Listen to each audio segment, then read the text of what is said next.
What's going on, YouTube? It's Matt, and today we are here at my buddy Rob's shop, and we're going to be talking about his 2012 JKU. It was totaled out when he got it. He got it about 2 years ago.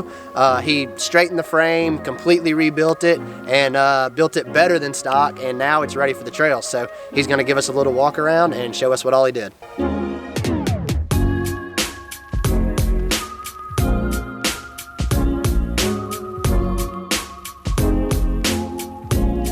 Alright, what's up? My name's Rob and this is my Jeep. It's like Matt said, it's a 2012 Sport. Bought it wrecked. I actually found it on Craigslist.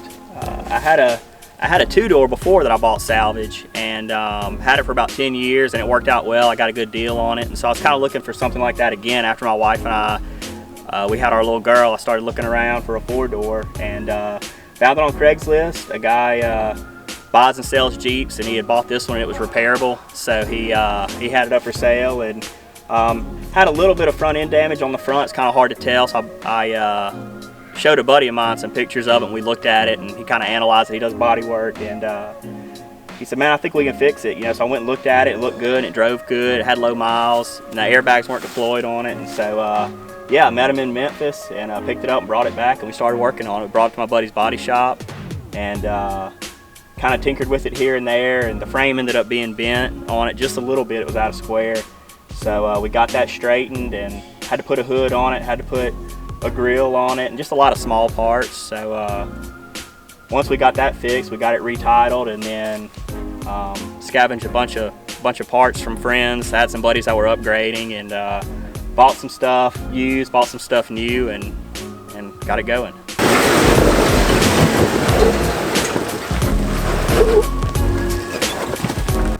So yeah, I guess we can start with the front.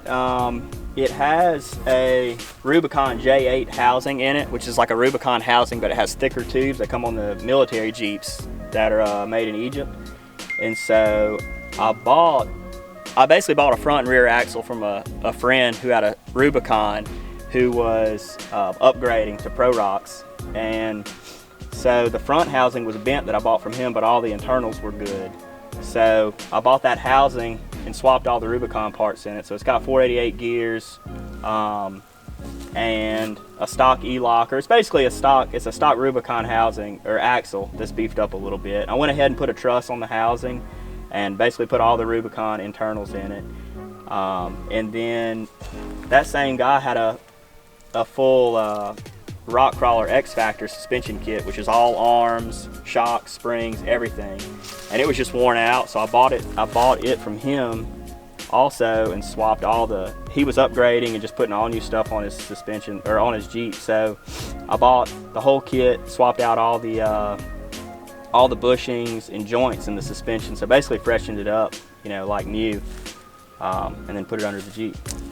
So I did like a high steer setup, and instead of buying an aftermarket drag link, actually the drag link is a stock right-hand drive JK drag link that I flipped. So it's like a $60 part I ordered for it.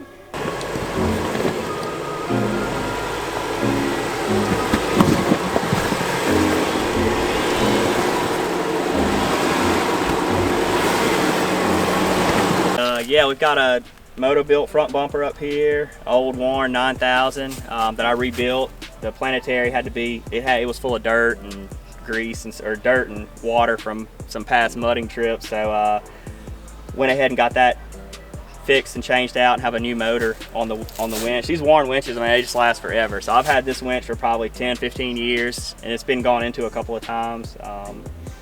Moto-built bumpers, front and rear. I like to build stuff, but a lot of times it's almost as cheap to just get to buy it already done, save me a lot of time. So that kind of takes care of the front, I guess. There's still some stock stuff in it. It's got a stock tie rod, stock steering stabilizer, and I'm sure I'll upgrade that stuff at some point, but it's already bent a little bit. But at the time we were basically throwing the Jeep together to get ready to go on a Moab trip, and I was just trying to get it together. And some of this stuff is like, if it breaks or bends at some point, I'll replace it then. It's been a little bit, but everything's working fine, so I'm gonna keep rolling with it. That's like the locker. It's a factory E-locker.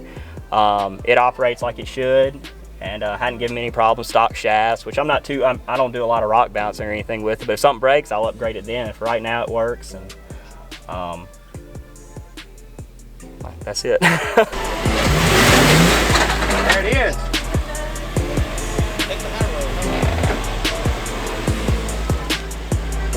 So now drive up. Yeah, dude.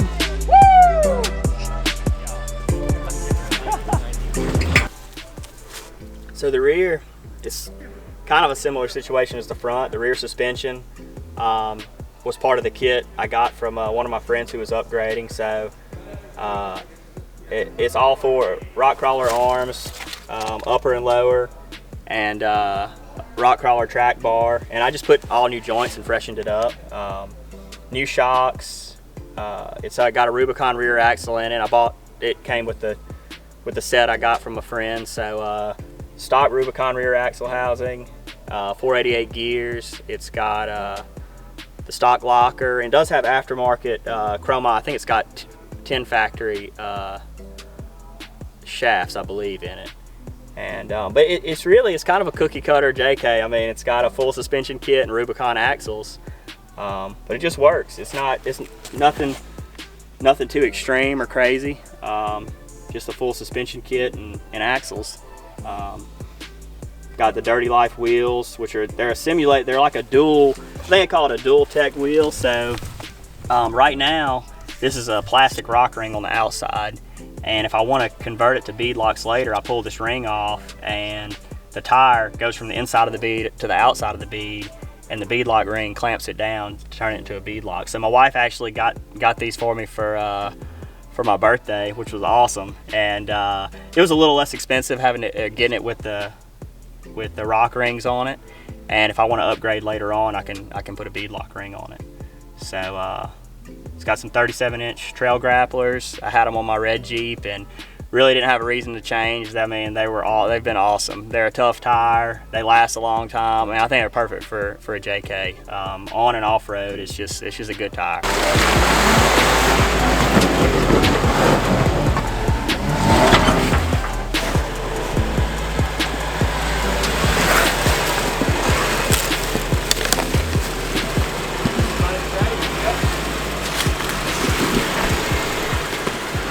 In the rear, went with a Smitty built heavy duty tire carrier.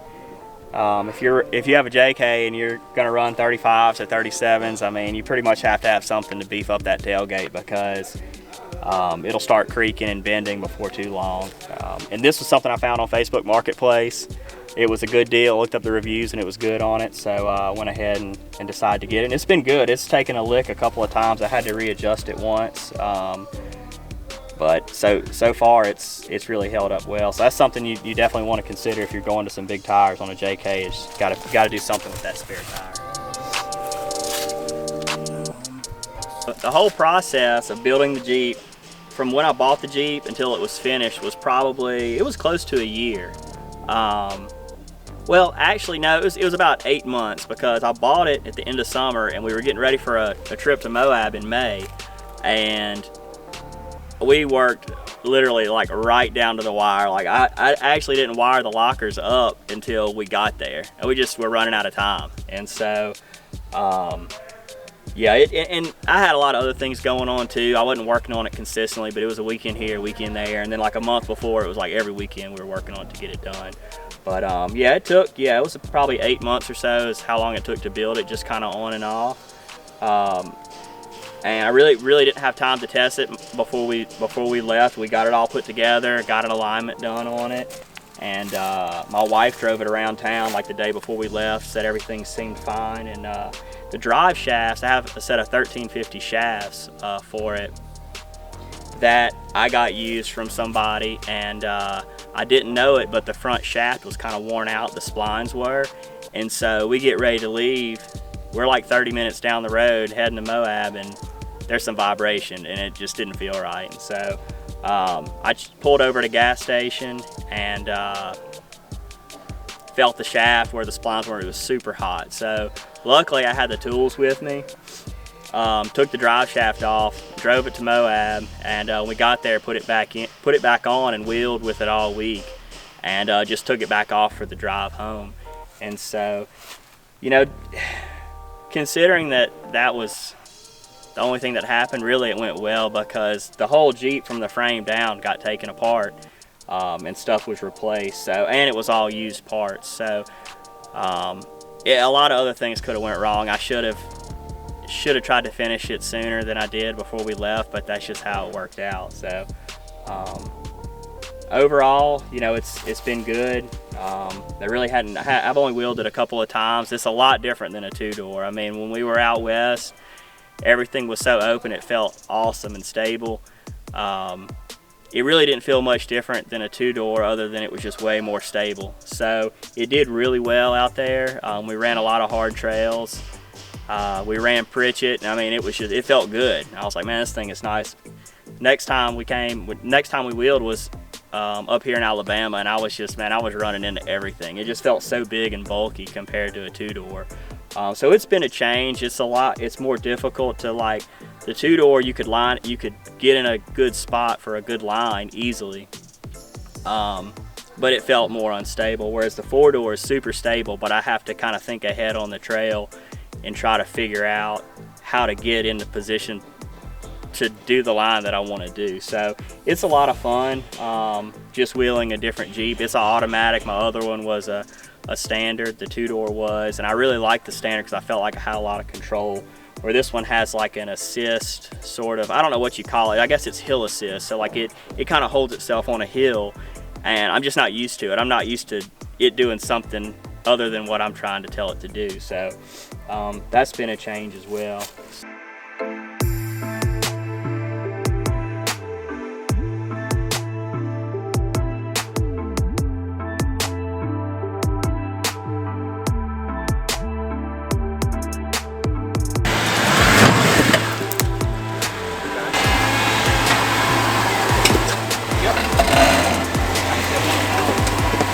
Drive a little bit. You good? Just like power brake. I think that did it.